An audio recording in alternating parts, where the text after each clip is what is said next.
நீங்க புது வீடு கட்டுறீங்கன்னா தயவு செஞ்சு இந்த தப்பை மட்டும் பண்ணிடாதீங்க. நிறைய பேருக்கு தெரியாத ஒரு விஷயமா இருக்கு. நீங்க வீடு கட்டினதும் இந்த மாதிரி ஒரு வாட்டர் சாஃப்ட்னரை இன்ஸ்டால் பண்ணிக்கோங்க. வாட்டர் சாஃப்ட்னரோட பர்பஸ் என்னன்னு பாத்தீங்கன்னா ஹார்ட் வாட்டரை சாஃப்டா மாத்துறது தான். இப்போ ஹார்ட் வாட்டரா இருந்தா என்ன பிரச்சனைன்னு கேட்டீங்கன்னா, இப்போ நீங்க வீடு கட்டும்போது கன்சல்ட் பைப்ஸ் எல்லாமே பிளான் பண்ணுவீங்க.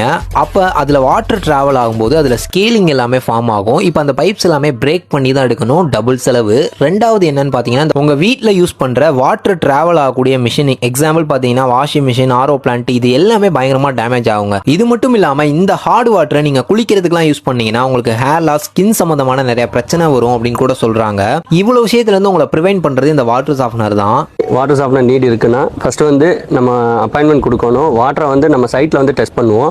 ஸோ வாட்டர் டிடிஎஸ் லெவலில் இருந்து கால்சியம், மெக்னீசியம், வாட்டர் ஹார்ட்னஸோட லெவல்ஸ் எவ்வளோ இருக்குது, இதெல்லாம் பேஸ் பண்ணி வந்து எந்த மாதிரி வாட்டர் சாஃப்ட்னர் வந்து நீங்கள் இன்ஸ்டால் பண்ணலான்றதை வந்து உங்களுக்கு கைட் பண்ணுவோம். இதோட பிரைஸ் எவ்வளோ வரும், இன்ஸ்டாலேஷன் ப்ராசஸ்லாம் தெரிஞ்சுக்கணும்னா யூடியூப்ல பெரிய வீடியோ போட்டிருக்கோம், செக் பண்ணி பாருங்க. லிங்க் பயோல நான் கொடுத்துருக்கேன்.